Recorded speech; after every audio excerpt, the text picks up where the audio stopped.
Mother accused of murdering her baby. The truth will break you. Thug burglar in Cork, Ireland gets hammered. Never make this guy angry. The night the lights went out, the hospital passageway shimmered like a silver stream of whitewashed tiles, each step echoing in the absence of sound, though many filled the quiet hours of the night shift with more than the promise of life. Ana Delgado, with her shoulders and elbows resting against the stainless steel handrail and the fluorescent lights buzzing above, stared at the little screen with its soft, steady green glow. Her daughter, who had been in her dreams for months, Lila, was sprawled on a bassinet, days old, fist clutching what was once a bandage on Anna's own wrist. Softly, she traced the arc of Lila's cheek with a thumb, imagining the feeble ascent and descent of the infant's breath. An exhausted-looking woman moving with a tray filled with coffee went past, the night shift nurse named Marta. "Any signs of trouble?" Marta inquired as a matter of course, really, not because she felt any worry. Anna smiled, a well-practiced, well-weathered smile from the moment she was told she was going to be a mother, first via a miscarriage, then to adoption, then via a miracle. "She's perfect," she whispered. "Just perfect," Marta said, and then her mouth shrugged. "Sleep well, Anna. You've earned it." Anna faced the monitor again, the soft green glow from the screen casting an unearthly light on Lila's face. She shut her eyes for a second and remembered when she held the little, lifeless body of her firstborn in a white room, the shout that could never leave her throat. That memory had been a scar that had never quite healed. The monitor still green, the bassinet still warm when she opened her eyes again. She sighed, a mixture of relief and dread, relief that her child had survived, and dread that she had survived this long with all the things that could have gone wrong. A few hours later, the sun creeping over the broken eaves of the burbs, the world spun on its axis. Then, without warning, a loud alarm blared down the hallway. "Code blue. Neonatal. Code blue." Marta's voice sliced through the silence, like shattered glass.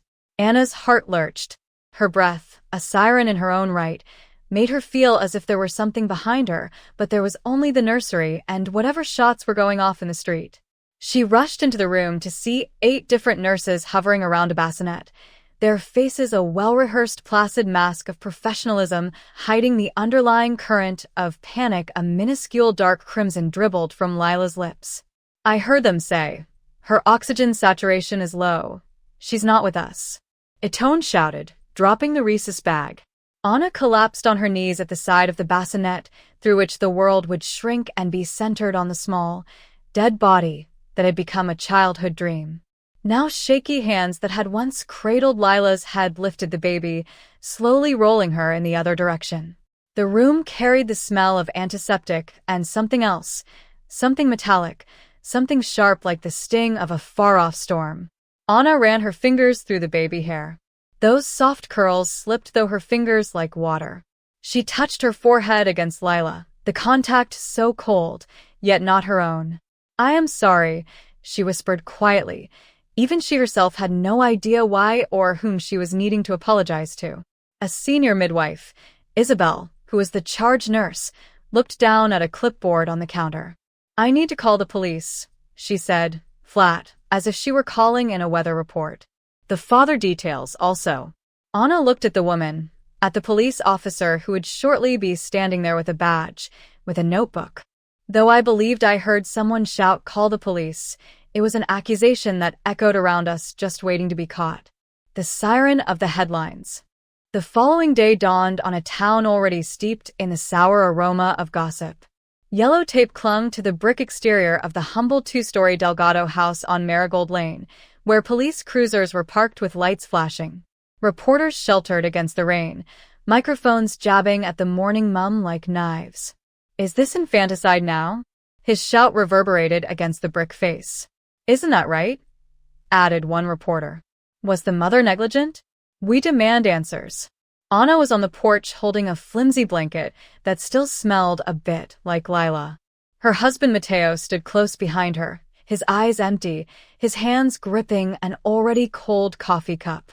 Anna had given a statement to the police, but her words had formed a lump of fear in her throat, a mass that wouldn't dissolve.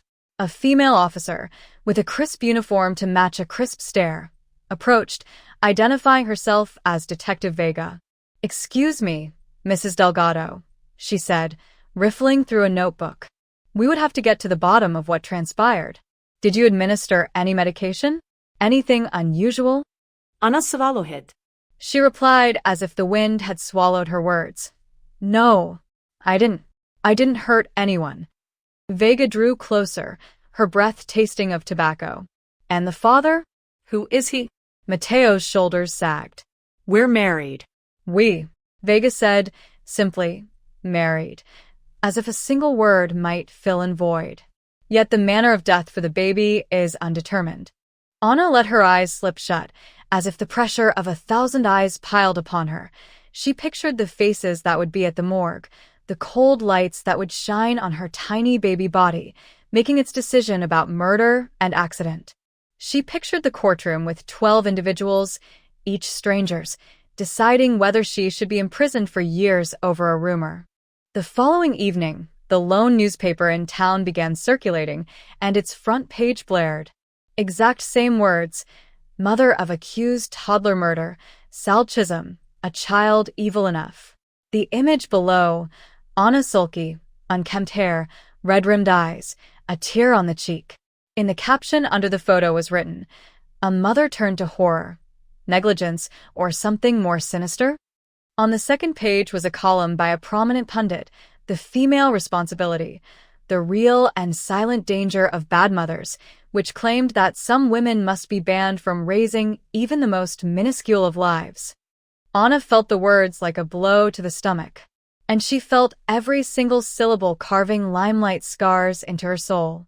With one arm slung over her shoulders, Mateo held her tightly enough to convey both protection and desperation, whispering, "Well, yes, we will get through this. We're going to show that you did not do this."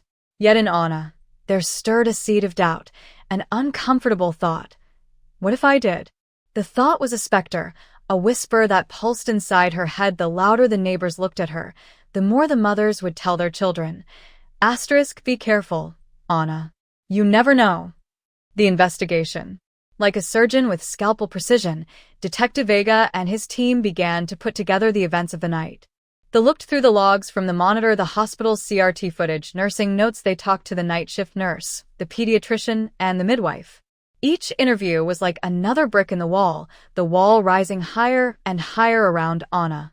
At 2:17 a.m., there was an instant drop in oxygen saturation on the monitor, followed by a spike in heart rate, and then 3 minutes later there was horrific flatline on the monitor. Seconds later, that CCTV footage became grainy, yet unmistakable footage of something entering the nursery at 2:10 a.m., some silhouette that at that time of night could have been just anyone. The figure set a small bottle down on the bedside table and left. Anna explained that after her first miscarriage, she had been prescribed insomnia pills, a low dose of benzodiazepine that she only took when she could not sleep, never in excess. "Did you ever medicate Lila?" Vega asked, her tone neutral. "No," Anna said, voice shaking. "All I ever gave her was the formula the nurse prepared." Inside the incubator was a bottle of infant formula, Lacticare, 0-6 months, detectives found. Label still intact, with seal unopened. The cap had been unscrewed, however, and there was a small amount of a white powder smeared on the rim. "Is this a powder? Is this a swab?" Vega asked, holding one up. After an impromptu spectroscopic analysis, the lab tech responded, Sugar, most likely. But there's a residue of something else, some manufactured substance resembling a tranquilizer." Anna felt a chilly fear slide down her back. Her gaze was fixed on the lab report, on the lines that read, "Traces of midazolam," in letters that seemed almost black against the white page. Midazolam was a strong sedative that had been used in hospitals to induce short-term sedation, including in neonatal procedures. It wasn't something a mother would keep. "Your husband, Mateo, does he have a position in medicine as well?" Vega asked. Mateo dropped his eyes to the floor. His voice was barely above a whisper. "I'm an electrician. I couldn't possibly tell you how that ended up in there." Vega's eyes hardened. We will be scrutinizing your home, your vehicle, everyone who had access to the nursery. If you have touched anywhere near the medicine cabinet of the baby, your husband had to touch a little, or will have to keep his medicine cabinet for calculating every overcoming of time, as ours have performed. The investigation widened. Police swabbed the Delgado home, on spoons, plates, the baby blanket. They reviewed the records of medications administered by the hospital. Slight discrepancy in the drug cabinet for the ward. A vial of midazolam had been recorded as used for routine sedation of another patient while there is no documentation of the drug logged. A pharmacy clerk noted that missing item. Their curiosity quickly gave way to a merciless judgment from the community. There was a local radio show that had a piece called When Mothers Become Monsters. Anna was slapped with a petition for her arrest by a church group that had sought her immediate arrest. The Delgado congregation, which had poured into church that morning hoping for good news, now murmured prayers for the unborn girl and demanded justice for the little girl. Anna slowly started suffocating in the walls, every breath a reminder of the noose tightening around her neck with suspicion. Nunca más durmió.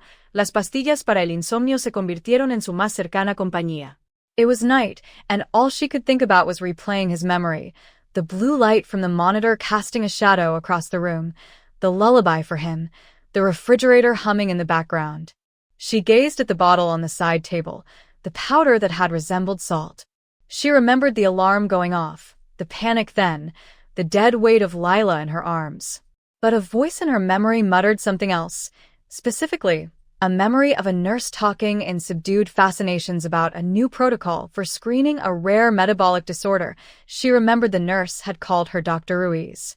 Infants received a low dose of sedative prior to drawing blood as part of the protocol.